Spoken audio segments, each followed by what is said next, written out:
नमस्कार। आप सभी का स्वागत है कक्षा 9 के अध्याय 15 खाद्य संसाधनों में सुधार यानी कि इम्प्रूवमेंट इन फूड रिसोर्सेज के भाग 2 में। तो इस भाग के क्या उद्देश्य रहेंगे? इस पाठ के अंत में निम्न करने में आप सक्षम हो जाएंगे: पशुपालन को समझना, पशुपालन का अध्ययन करना, मुर्गी पालन को समझना, अंडा और ब्रॉयलर उत्पादन आदि का अध्ययन करना, मछली उत्पादन, समुद्री मत्स्य पालन और देश के भीतरी भागों में मत्स्य पालन को समझना इत्यादि, मधुमक्खी पालन का अध्ययन करना, इन सभी के बारे में आप सक्षम हो जाएंगे। तो poultry farming, fish farming, cattle farming और बी कीपिंग, ये सब के बारे में और जानते हैं। जनसंख्या वृद्धि तथा रहन सहन के स्तर में वृद्धि के कारण अंडों, दूध तथा मांस की खपत भी बढ़ रही है।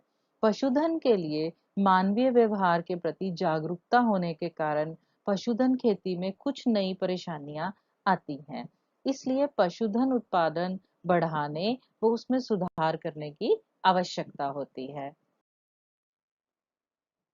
तो पशुपालन क्या है? पशुपालन दरअसल पशुओं यानी कि मवेशियों का वैज्ञानिक प्रबंधन है, जिसमें उनको खिलाना, प्रजनन और बीमारियों का नियंत्रण भी शामिल है।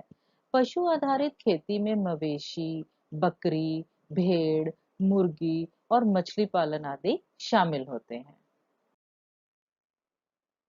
तो पशुपालन, जिसे कि एनिमल हस्बेंड्री कहा जाता है, यह घरेलू पशुओं को वैज्ञानिक ढंग से पालने को पशुपालन या एनिमल हस्बेंड्री कहते हैं।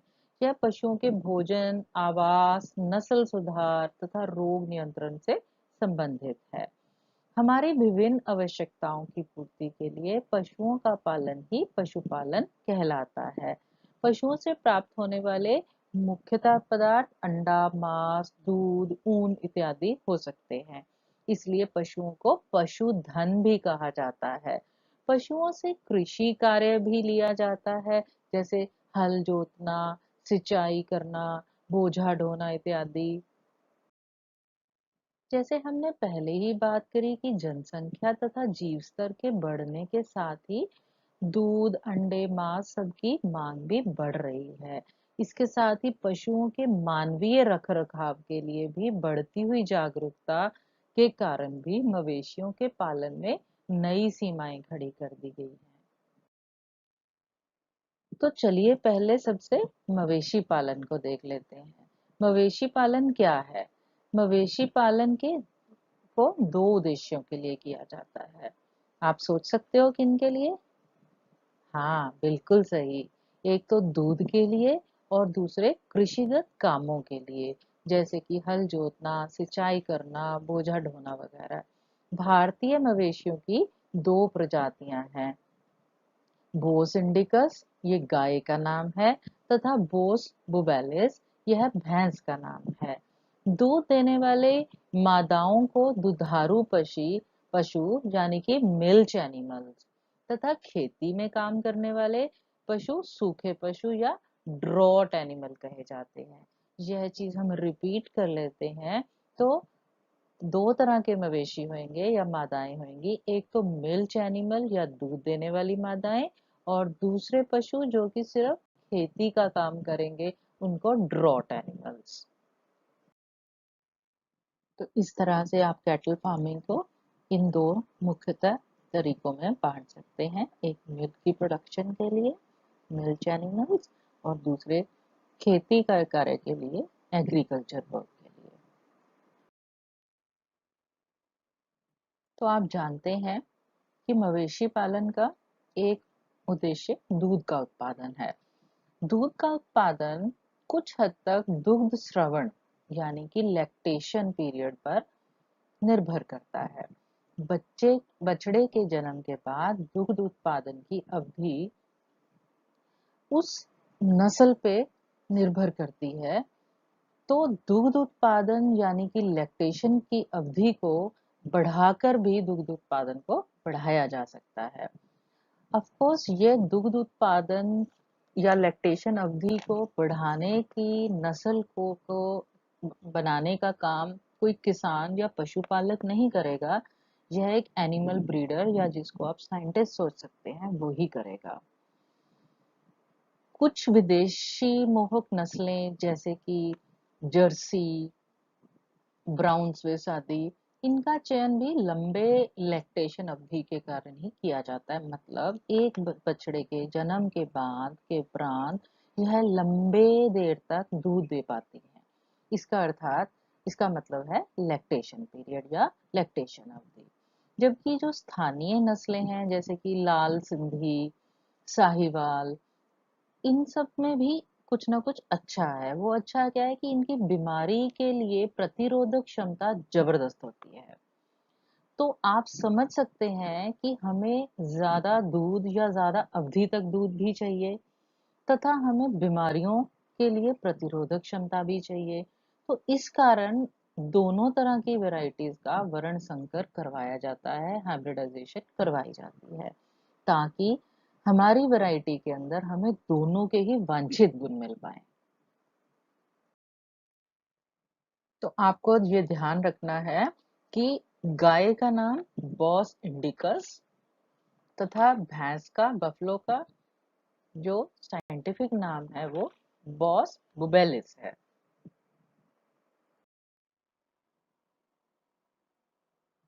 तो भैंसों और गायों की मानवीय देखभाल तथा उनके स्वास्थ्य और स्वच्छ दुग्ध उत्पादन के लिए उचित साफ सफाई और आश्रय स्थल का होना जरूरी है। तो हम उनके शेल्टर के बारे में बात कर रहे हैं। आश्रय स्थल मतलब शेल्टर। तो पशुओं की ब्रश से एक तो लगातार सफाई करनी चाहिए, आप देख सकते हैं, ताकि उनके शरीर पर धूल तथा टूटे बाल चिपके ना रहें। उनको हवादार और छत वाले शेल्टर में रखना चाहिए, ताकि वह बारिश, ठंड और तथा गर्मी से बच सकें। उनके शेल्टर की के फर्श को ढालदार बनाना होता है, ताकि सफाई में आसानी हो सके, वह सूखा रह सके। इन बिंदुओं का ध्यान रखते हुए पशुओं के शेल्टर को बनाना चाहिए, ताकि उनको कम से कम बीमारियां लगें। दूध देने वाले पशु या डेयरी पशुओं के आहार की बात करें तो उनको दो प्रकार के आहार की आवश्यकता होती है। एक प्रकार का आहार जो उनके स्वास्थ्य को अच्छा बनाए रखता है, मतलब उनके भरण पोषण संबंधी, तथा दूसरा वह है जो दूध उत्पादन को बढ़ाए, उनकी लैक्टेशन की कैपेसिटी को बढ़ाए। पशु आहार के अंतर्गत उनकी जरूरतों के हिसाब से उनके भोज्य पदार्थ में क्या क्या शामिल होता है। एक तो है मोटा चारा, रुसांश जिसे कहते हैं, जो प्रायः मुख्यतः रेशा ही होता है। और दूसरा होता है सांद्र, जिसमें रेशे कम होते हैं तथा प्रोटीन या अन्य पोषक तत्व अधिक होते हैं। पशु को एक संतुलित आहार की आवश्यकता होती है, जिसमें उचित मात्रा में सभी पोषक तत्व हों। ऐसे पोषक तत्वों के अतिरिक्त कुछ सूक्ष्म पोषक तत्व भी मिलाए जाते हैं, जो दुधारू पशुओं को स्वस्थ भी रखते हैं तथा दूध के उत्पादन को भी बढ़ाते हैं। इसमें ऑयल केक्स यानी कि खल तथा और प्रोटीन के सोर्स आदि शामिल हैं। तो पशु अनेक प्रकार के रोगों से भी ग्रसित हो सकते हैं। तो जानते हैं इन रोगों के बारे में। इन रोगों के कारण उनके दूध उत्पादन की क्षमता में भी कमी आ जाएगी तथा उनकी मृत्यु भी हो सकती है। एक स्वस्थ पशु नियमित रूप से खाता है तथा ठीक ढंग से बैठता तथा उठता है। उसके उठने बैठने के ढंग से तथा उसके खाना ना खाने के से ही ये पता चल जाता है कि उसको कोई ना कोई बीमारी है। पशु के बाहरी परजीवी तथा अंतरी परजीवी दोनों तरह के ही हो सकते हैं पशु के ऊपर। बाहरी परजीवी जनरली त्वचा पर रहते हैं, स्किन पर रहते हैं और चर्म रोग आदि करते हैं। अंतर परजीवी जैसे कि कीड़े, वगैरह, अमाशय तथा आंत तथा पर्णकृमि जो कि फ्लूक हैं, लिवर फ्लूक वगैरह, वो यकृत को प्रभावित करते हैं। संक्रामक रोग बैक्टीरिया तथा वायरस के कारण भी हो सकते हैं। अनेक विषाणु तथा जीवाणु जनित रोगों से पशुओं को बचाने के लिए विभिन्न प्रकार के टीके लगाए जाते हैं। इस तरह से ये टीकाकरण की प्रोसेस हो रही है। तो अभी तक हमने मवेशियों के लिए मैनेजमेंट प्रैक्टिसेस देखी। इनको हम 3 भागों में बांट सकते हैं। एक तो उनकी अपनी देखभाल पशुओं की, यानी कि क्लीनिंग। एक उनके शेल्टर का रख रखाव, उनके आश्रय का रख रखाव। तथा तीसरा फीडिंग, यानी कि उनके भोज्य पदार्थों की आपूर्ति करना। तो यहाँ पर मैंने कोशिश करी है कि मैं अभी तक का जितना भी हमने पाठ करा इसको रिवाइज कर लें। तो आपके पास मिल्क एनिमल्स हो सकते हैं या ड्रॉट एनिमल्स हो सकते हैं। लैक्टेशन पीरियड की बात करी हमने कि जन्म से लेकर अगले गर्भ धारण के बीच का जो पीरियड होता है वो लैक्टेशन पीरियड होता है। जितना लंबा होगा उतना ही वो एनिमल हमारे लिए अच्छा होगा। साफ सफाई की बात करी हमने कि कंघी होनी चाहिए, ब्रशिंग होनी चाहिए, पानी इकट्ठा नहीं होना चाहिए उनके आश्रय के अंदर। फूड के बारे में बात करी हमने कि भूसा है जो उसमें मुख्य रूप से फाइबर होता है, बाकी गाढ़ा प्रोटीन होना चाहिए, दूध की मात्रा, उनको खाने में विटामिन तथा खनिज होने चाहिए। फिर आपने बीमारियों के बारे में पढ़ा कि पशुओं की मृत्यु हो जाती है विभिन्न तरह की बीमारियों से, तो इसका नियमित रूप से उनके खाने तथा बैठने उठने से पहचान करी जा सकती है तथा किस तरह से बचाव किया जा सकता है, उनको टीकाकरण किया जाता है। तो उनको बैक्टीरियल डिजीजेस भी हो सकती हैं, वायरल डिजीजेस भी हो सकती हैं, उनको त्वचा रोग भी हो सकते हैं, एक्सटर्नल और इंटरनल सब तरह के पैरासाइट्स उनको लग सकते हैं। तो मवेशी पालन के बाद हम चलते हैं कुक्कुट यानी कि मुर्गी पालन पर। मुर्गी पालन में अच्छा उत्पादन करने के लिए अच्छी प्रबंधन प्रणालियां बहुत आवश्यक हैं। आवास में उचित तापमान का होना, स्वच्छता का विशेष ध्यान रखना पड़ता है। साथ ही रोगों तथा पीड़कों पर नियंत्रण तथा उनसे बचाव भी आवश्यक है। कुक्कुट के आहार में भी विविधता है। विटामिन ए तथा विटामिन के की मात्रा भी अधिक होनी चाहिए। तो चलिए जानते हैं कुक्कुट या मुर्गी पालन के बारे में और ज्यादा आगे। तो मुर्गी पालन हम किसे कहेंगे? अंडा तथा मुर्गी के मांस के उत्पादन को बढ़ाने के लिए मुर्गी पालन किया जाता है। अंडा तथा मुर्गी का मांस दोनों ही इसमें से प्राप्त किए जा सकते हैं। भारतीय जो वैरायटीज हैं, देसी जो वैरायटीज हैं, असील और विदेशी नस्लें जो कि एग्जॉटिक जिनको आप कहते हो, लेगहॉर्न, व्हाइट लेगहॉर्न उसका नाम है जो आप देख सकते हैं, ये हमारी देसी नस्ल है असील। ये व्हाइट लेगहॉर्न है। इनके बीच वर्ण संकर या हाइब्रिडाइजेशन कर कर नई सुधरी प्रजातियों को भी विकसित किया जाता है। तो ऐसा हाइब्रिडाइजेशन किस तरह के एक्सपेक्टेड कैरेक्टरिस्टिक्स को लेकर किया जाता है, या ऐसे कौन से वांछनीय गुण हैं बच्चों जिसके लिए ये हाइब्रिडाइजेशन करा जाता है? एक तो है मुर्गियों की संख्या तथा गुणवत्ता, दोनों ही चीजें इंप्रूव करनी है। दूसरा हो सकता है व्यवसायिक तौर पर मुर्गी उत्पादन के लिए छोटे कद के ब्रॉयलर पेरेंट। आप सोचिए जब हमने ब्रॉयलर पेरेंट खरीदना है, अगर वो पेरेंट बहुत बड़ा होगा तो वजन के मुताबिक या नंबर के मुताबिक वो हमें महंगा मिलेगा। तो अगर वो छोटा रहेगा वो हमें सस्ता पड़ेगा। और वो फास्ट ग्रोइंग होना चाहिए क्योंकि वो ब्रॉयलर के रूप में यूज हो रहा है, मतलब मांस के लिए यूज हो रहा है। तो वो फास्ट ग्रोइंग होना चाहिए तथा वो उसका जो पेरेंट है वो बहुत छोटे साइज का होना चाहिए।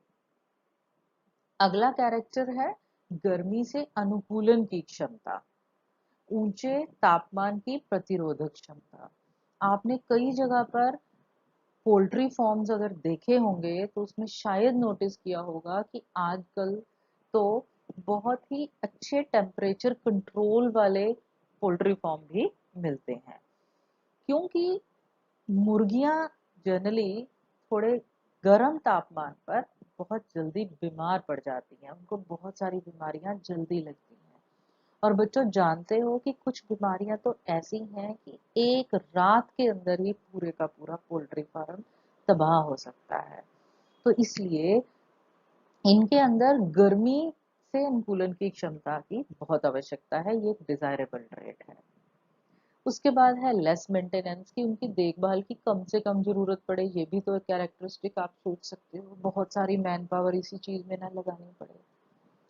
इसी तरह से अंडा सेने वाली मुर्गी के कद में कमी, जो लेयर्स हैं, जो अंडा देने वाली मुर्गियां हैं, उनको हमने बहुत बड़े साइज में क्या करना है, नहीं जरूरत हमें। हाँ, उनके अंडा देने की फ्रीक्वेंसी ज्यादा होनी चाहिए, अंडे की क्वालिटी ज्यादा अच्छी होनी चाहिए, ताकि सस्ता भोज्य पदार्थ का उपभोग करके भी जो कृषिजन्य उत्पाद है वो हम प्राप्त कर सकें। तो यहाँ पर ये मेंशन करना चाहूंगी मैं कि मत्स्य ये मुर्गी पालन, कुक्कुट पालन एक ऐसा बिजनेस है जिसके अंदर सस्ता भोज्य पदार्थ खाकर एक बहुत अच्छा प्रोटीन, एनिमल प्रोटीन पाया जा सकता है। तो जब भी आपको जरूरत पड़ती है इन कैरेक्टरिस्टिक्स की, आप ये 3 नंबर का अपना क्वेश्चन भी यहाँ से इनके चीजों की जो क्या क्या कैरेक्टरिस्टिक्स होने चाहिए उसको आप यहाँ से करिए, तो ये आपका 3 नंबर का क्वेश्चन जो है आपको टेकन केयर कर देगा। तो जो अंडा सेने वाली मुर्गियां हैं उनकी तुलना में ब्रॉयलर के लिए रहने, पोषण संबंधी और पर्यावरण की जरूरतें सब अलग अलग होती हैं। ब्रॉयलर के लिए राशन में पर्याप्त वसा के साथ प्रोटीन की भी अधिक मात्रा में खाद्य पदार्थ की जरूरत पड़ती है। पोल्ट्री के आहार में विटामिन ए तथा के की मात्रा अधिक रखी जाती है, जैसा अभी हमने बात करी। तो चलते हैं ब्रॉयलर और अंडा उत्पादन के बारे में और डिटेल देखते हैं। जो ब्रॉयलर चिकन है उसके अच्छे विकास के लिए विटामिन से समृद्ध अतिरिक्त आहार दिया जाता है। मतलब ब्रॉयलर चिकन बनाने के लिए उसका आहार थोड़ा अलग होगा, बहुत जल्दी जल्दी विकास चाहिए, इसलिए विटामिन बहुत ज्यादा होंगे उसके आहार के अंदर। उनका उत्पादन ब्रॉयलर के तौर पर किया जाता है तथा मांस के लिए इनको बाजार में बेचा जाता है।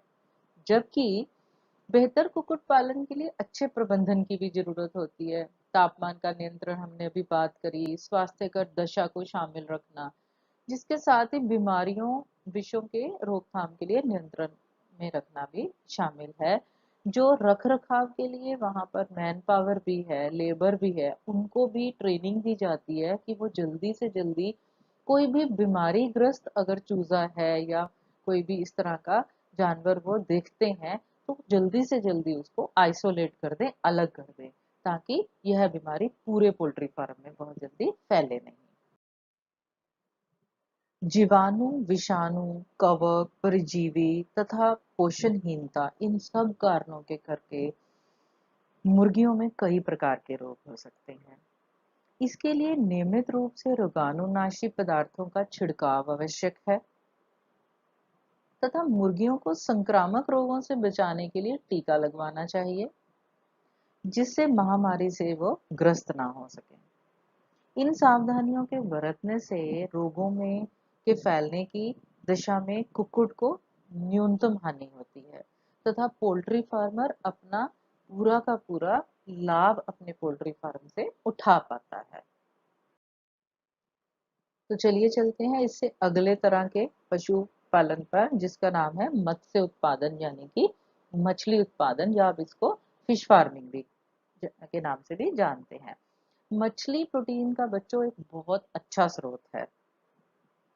हम मछली उत्पादन में पंख युक्त मछलियां, कवचीय मछलियां, प्राण तथा मोलस्क वगैरह यह सब शामिल हैं। मछलियां प्राप्त करने के दो स्रोत हैं। एक है प्राकृतिक स्रोत, जिसे मछली पकड़ना भी कह सकते हो आप, और दूसरा स्रोत है मछली पालन या मछली संवर्धन। मछलियां बच्चों समुद्री जल तथा ताजा जल दोनों ही स्रोतों से प्राप्त की जा सकती हैं। तो इस चित्र में आप मछली पालन की विधियों को देख सकते हैं कि किस तरह से फिश टैंक के अंदर मछली रखी है, घोंगा पालन है, या ये फिंड मछलियां हैं, या प्रॉन है, इन सभी का पालन करा जाता है।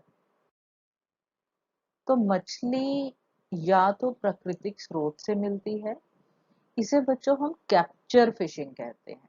कैप्चर का मतलब होता है पकड़ना। तो अगर प्राकृतिक स्रोत से मिल रही है, चाहे वो तालाब है, चाहे वो नदी है, पर आप उसको पकड़ रहे हैं, चाहे वो समुद्र है, तो हम उस तरह की फिशिंग को बोलेंगे कैप्चर फिशिंग। या फिर मछलियों का उत्पादन करा जाता है, मतलब पहले फिश के सीड डाले जाएंगे, बीज डाला जाएगा और फिर उनको उनको खाना पीना देके बढ़ाया जाएगा और कल्चर करा जाएगा। इसलिए इस तरह के मछली उत्पादन को बच्चों आप कहेंगे कल्चर फिशरी। तो मैं ये बताना चाह रही हूँ कि मछली उत्पादन दो तरह से हो गया। एक तो बनी बनाई मछली को पकड़ना, जिसको आप कैप्चर फिशिंग सोच सकते हैं, कह सकते हैं, और दूसरा मछली का पालन करना, बनाना उसको पूरी तरह से, उसको हम कल्चर फिशरी कह सकते हैं। तो एक होती है बच्चों मैरी कल्चर। मैरी का मतलब होता है समुद्र, मेरीन, मेरीन वाटर, आप समझते हैं, मेरीन का मतलब समुद्र। तो मैरी कल्चर का मतलब जो समुद्री मछलियां हैं उनसे अभिप्राय है कि जो समुद्री मछलियों के को पकड़ना है, कैप्चर फिशिंग उसमें से करना है, या समुद्री पानी को इकट्ठा भी करा जाता है कोस्ट पर, बैंक पर, रिवर की उस पे समुद्र की साइड पर, उसमें उनको पाल के, उनको कैप्चर करके भी निकाला जाता है, या वहां पे मत्स्य पालन भी करा जाता है दोनों ही केसेस में वो मैरी कल्चर, क्योंकि वो सॉल्टी वाटर, समुद्र के पानी में जहाँ पे नमक ज्यादा है, नमकीन पानी है, उसमें करा जाता है। तो मैरी कल्चर टर्म भी कई बार आपसे पूछी जाती है। भारत का समुद्री मछली संसाधन क्षेत्र 7500 किलोमीटर समुद्री तट तथा इसके अतिरिक्त समुद्र की गहराई तक है। सर्वाधिक प्रचलित समुद्री मछलियां कौन कौन सी हैं? पॉम्फ्रेट, मैक्रल, टूना, सार्डाइन तथा बॉम्बे डक। समुद्री मछली पकड़ने के लिए विभिन्न प्रकार के जालों का उपयोग किया जाता है। मछली पकड़ने वाली नावों से भी ये जाल लगाए जाते हैं।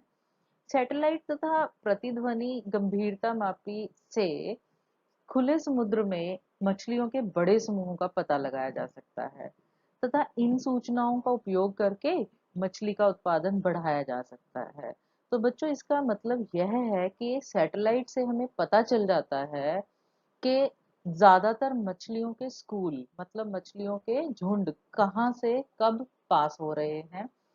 यह जानकारी फिश फार्मर्स तक पहुंचाई जाती है तथा उसके अकॉर्डिंग वो अपने जाल का समय और स्थान फिक्स कर लेते हैं, जिससे उनके जाल के अंदर ज्यादा से ज्यादा मछली फंस जाती है। अब यहाँ पर जाल लगाना एक बहुत बड़ा प्रोजेक्ट है, आप देख सकते हैं, जहाँ पे बहुत सारे लोग इसमें यूज होंगे, सबको लेबर कॉस्ट, सबका को दिहाड़ी दी जाएगी। इस तरह से एक छोटे जाल के लिए आपने इमेजिन नहीं करना, अगर आपने मत्स्य पालन नहीं देखा, यह काफी लंबा, काफी बड़े लेवल का प्रोजेक्ट रहता है। कुछ इकोनॉमिकली इम्पोर्टेंट मछलियां भी होती हैं, आर्थिक महत्व वाली मछलियां भी होती हैं, समुद्री जल के अंदर ही इनका संवर्धन किया जाता है। इनमें से कौन कौन सी हैं? मुलेट है, भेटकी तथा पर्ल स्पॉट। कवचीय मछलियां जैसे कि झींगा, प्रॉन, मुसल है, ऑयस्टर तथा इसके साथ ही समुद्री खरपतवार भी होते हैं जो यूज करे जाते हैं। ऑयस्टर का संवर्धन बच्चों मोतियों को प्राप्त करने के लिए किया जाता है। ठीक है। भविष्य में समुद्री मछलियों का भंडार या स्टॉक अगर कम होने लगेगा तो कम होने की अवस्था में इन मछलियों की पूर्ति संवर्धन के द्वारा होती हो सकती है। इस प्रणाली को समुद्री संवर्धन या मैरीकल्चर कहते हैं, जैसा अभी हमने कहा। मछली उत्पादन में मीठे जल की मछलियों के प्रमुख उदाहरण कतला, सिल्वर कार्प, रोहू, ग्रास कार्प, मृगल, कॉमन कार्प आदि हैं। एक ही तालाब में 5 या 6 प्रकार की मछलियों को भी रखा जा सकता है। इसका फायदा यह है कि इनके आहार के लिए इनकी प्रतिस्पर्धा जो है, कंपटीशन जो है वो नहीं होगा, क्योंकि हर मछली अपने एक पर्टिकुलर लेवल से ही खाना जो है, भोजन जो है वो प्राप्त करेगी। कोई ऊपर से और कोई नीचे से, कोई बीच से। जैसे कि कतला मछली है, वो जल की सतह से भोजन लेती है, जबकि रोहू मछली मिडल वाले मध्य क्षेत्र से अपना भोजन लेगी, तथा मृगल तथा कॉमन कार्प तालाब के तल से लेगी। तो बच्चों यह भी आपका एक काफी इंपॉर्टेंट क्वेश्चन बन जाता है, जो आपको कई बार एग्जामिनेशन में भी आता है, तो इसको आप जरूर अच्छे से करके जाइएगा। यह 3 नंबर तथा 2 नंबर दोनों के लिए ही आपके लिए काफी इंपॉर्टेंट है। इस पिक्चर के अंदर भी आप देख सकते हो किस तरह जो है जाल लगाया जा रहा है। यह जाल लगाने के बाद भी ये थोड़े से मॉडर्न तरीके से जो मछली पालन का कार्य किया जा रहा है, वह वेट हो रही है कि कब इसके अंदर मछलियां भरेंगी और अगले दिन इनको कैप्चर करा जाएगा। अंतर्देशीय मत्स्य पालन में अगर बात करें हम फिश कल्चर की, तो एक और तरीके का फिश कल्चर जो कि चावल की फसल के साथ भी किया जाता है। आप सबको पता है कि धान के खेत में पानी जमा होता है, इस तरह से खड़े पानी में ये फसल होती है। तो इस फसल के अंदर भी, जमा पानी के अंदर भी मछलियां पाली जा सकती हैं। मछलियों का अधिक सघन उत्पादन मिश्रित मत्स्य पालन व्यवस्था कंपोजिट फिश कल्चर के रूप में किया जाता है। यह कंपोजिट फिश कल्चर जस्ट अभी हमने पिछले वाले पोर्शन में डिस्कस करी, जिसके ऊपर मैंने आपको बताया था बच्चों कि 3 या 2 नंबर का प्रश्न भी बहुत इंपॉर्टेंट है। तो इस व्यवस्था में स्थानीय तथा आयातित, लोकल तथा जो इम्पोर्टेड है, दोनों ही तरह की मछलियों की प्रजातियों का इस्तेमाल किया जाता है। यहाँ पर आप कतला, सिल्वर कार्प, रोहू, ग्रास कार्प, मृगल तथा सामान्य कार्प, इन सभी को देख सकते हैं। इस भाग में मैंने आपकी रिवीजन के हेतु आप लोगों को फिर से ये सारे नोट्स प्रोवाइड कर दिए हैं, जिसमें आप देख सकते हो कि या तो मछली को कैप्चर करना है, पकड़ना है, या फिर कल्चर फिशिंग करनी है, उगाना है। उसके अंदर भी एक्वा कल्चर, जिसके अंदर की ताजे पानी की मछली, या फिर मरीन फिशिंग, जिसके अंदर समुद्री फिशिंग है हो रही है। ये सब कुछ आपको रिटर्न में प्रोवाइड कर दिया है। सिमिलरली आपकी इनलैंड फिशिंग है, फिर आपकी सारी ये उदाहरणें हैं, कौन कहाँ से भोजन ले रहा है कंपोजिट फिश कल्चरिंग के अंदर, क्या क्या समस्याएं आती हैं। यह समस्या भी यहाँ पे डिस्कस कर लेनी चाहिए हमें कि समस्या मेनली फिशिंग के अंदर क्या है कि कई मछलियां जो हैं वो केवल वर्षा ऋतु में ही जनन करती हैं, जिसके फलस्वरूप अधिक मछलियां तेजी से वृद्धि नहीं कर पाती, तथा समस्या से बचने के लिए इससे हार्मोन का उपयोग किया जाता है, ताकि किसी भी समय हार्मोनल ट्रीटमेंट देकर स्पॉनिंग कराई जा सके, मतलब मछलियां जो है वो जनन के लिए तैयार हो जाएं। इस तरह से हम किसी भी ऋतु में कोई भी मछलियों का जो है वो बीज या अंडा प्राप्त कर सकते हैं। तो इसके आखिरी भाग में चलते हैं। अगला तरह का पालन है मधुमक्खी पालन या बी कीपिंग। एपीकल्चर भी इसको कहा जाता है, APICULTURE, एपीकल्चर। एपीकल्चर या मधुमक्खी पालन, इसके अंदर एक ही किस्म की मधुमक्खी में मधु एकत्रित करने की क्षमता अगर ज्यादा हो, जैसे कि एपिस मेलिफेरा जो कि इटालियन बी है, इटली की मक्खी है, इस तरह की मक्खी का उपयोग करके मधु उत्पादन को बढ़ाने की प्रोसेस को, इस पालन को हम मधुमक्खी पालन कहते हैं। तो बच्चों, मधुमक्खी पालन जो है वो शहद का इस्तेमाल आपको पता है व्यापक तौर पर होता है। हम बहुत शहद का, हनी का उपयोग करते हैं। तो इस करके ही मधुमक्खी पालन जो है वो एक कृषिगत उद्यम या बिजनेस बन गया हुआ है। मधुमक्खी पालन में कम निवेश की जरूरत होती है, इसलिए किसान क्या है कि उसकी अतिरिक्त आमदनी का स्रोत यह बन जाता है। आप देख सकते हैं कि एपीरी है, ये एपीरी मतलब एपीकल्चर करा हुआ है, तो डब्बे खेत के आसपास, खेत के अंदर ही रखे हुए हैं। तो बच्चों, कितनी इंटरेस्टिंग बात है कि ये पॉलिनेटर्स हैं, यह पॉलिनेशन का काम भी करेंगे, खेती में उपजाऊ जो है आपका फल भी बढ़ जाएगा, और दूसरा आपको एक साइड वाइज इनकम भी हो जाएगी कि एक शहद भी प्राप्त हो गया, जो कि मार्केट में बेच के एक अतिरिक्त जो धन है वो किसान कमा सकता है। तो शहद के साथ साथ मधुमक्खियों के छत्ते से और भी कई चीजें मिलती हैं, जैसे कि मोम की प्राप्ति होती है। और मोम की जो है, जो यूज है, इस्तेमाल जो है वो कई तरह की औषधियों में भी किया जाता है। व्यवसायिक तौर पर शहद उत्पादन के लिए मक्खियों की स्थानीय प्रजातियां हैं, लोकल प्रजातियां। एक तो एपिस सेरेना इंडिका है, इसे आमतौर पर भारतीय मधुमक्खी भी बोला जाता है, सेरेना, एपिस सेरेना इंडिका, ये याद भी करना है आपने। उसके बाद एपिस डॉर्सेटा है, इसे रॉक बी कहते हैं, इसका कॉमन नेम क्या है, रॉक बी। और इसी तरह एपिस फ्लोरे, जिसको छोटी मधुमक्खी कहते हैं। तो बच्चों, आपने इन तीनों ही मक्खियों का नाम भी याद करना है। ये हमारी स्थानीय प्रजातियां हैं और इनके कॉमन नेम भी याद करने हैं। आप देख सकते हैं ये एपिस सिराना इंडिका, यह डोरसेटा और ये एपिस फ्लोरे। अब चलते हैं मधुमक्खी की चौथी वैरायटी पे, यानी कि इटालियन प्रजाति पर। इसका नाम है एपिस मेलिफेरा। इसका इस्तेमाल शहद के उत्पादन को बढ़ाने के लिए किया जाता है। इटली की ये प्रजाति अधिक शहद इकट्ठा करने की क्षमता इसमें होती है, बहुत हाई हनी कैप्चरिंग कैपेसिटी है, हनी मेकिंग कैपेसिटी होती है इसकी। और इसके और क्या कैरेक्टर हैं, यह एक तो डंक भी कम मारती है। ती, तीसरा यह अपने छत्ते में लंबी अवधि तक रहती है। और चौथा यह प्रजनन भी अच्छी तरह से या ज्यादा करती है। यहाँ पे आपको मधुमक्षाला दिखाई गई है, एक एपियरी दिखाई गई है।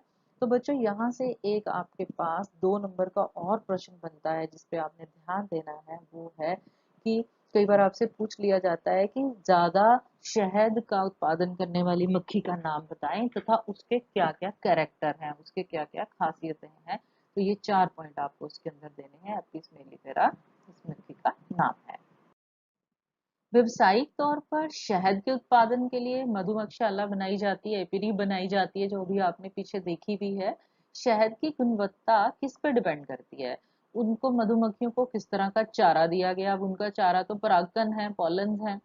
तो जिस तरह की फसल लगी होगी उसी तरह का हनी का, शहद का टेस्ट होगा, कलर होगा। परागकण के लिए उपलब्ध जैसे फूल होंगे वैसा ही पराग वो जमा करेंगी और उसी तरह का ही वो उत्पादन करेंगी। तो मधुमक्खी पालन यानी बी कीपिंग। बी कीपिंग के अंदर आपने एपियरी के बारे में पढ़ा कि ऐसी व्यवस्था होती है यह जिसमें मधुमक्खी के छत्ते को मनचे ही जगह पर अनुशासित तरीके से इस प्रकार रखा जाता है कि इसमें अधिक मात्रा में मकरंद तथा पराग एकत्र हो सके। उसके बाद अगर वेराइटीज की बात करें, भारतीय वेराइटीज मैंने आपको दे दी, एपिस सेराना इंडिका है, उसके बाद एपिस डोरसेटा है। इसी तरह से ज्यादा शहद इकट्ठा करने वाली एपिस मेलिफेरा है। फिर अगर शहद की बात करते हैं हम, गाढ़ा मीठा तरल पदार्थ जो कि औषधियों में प्रयोग किया जाता है, ऊर्जा प्राप्त होती है इससे।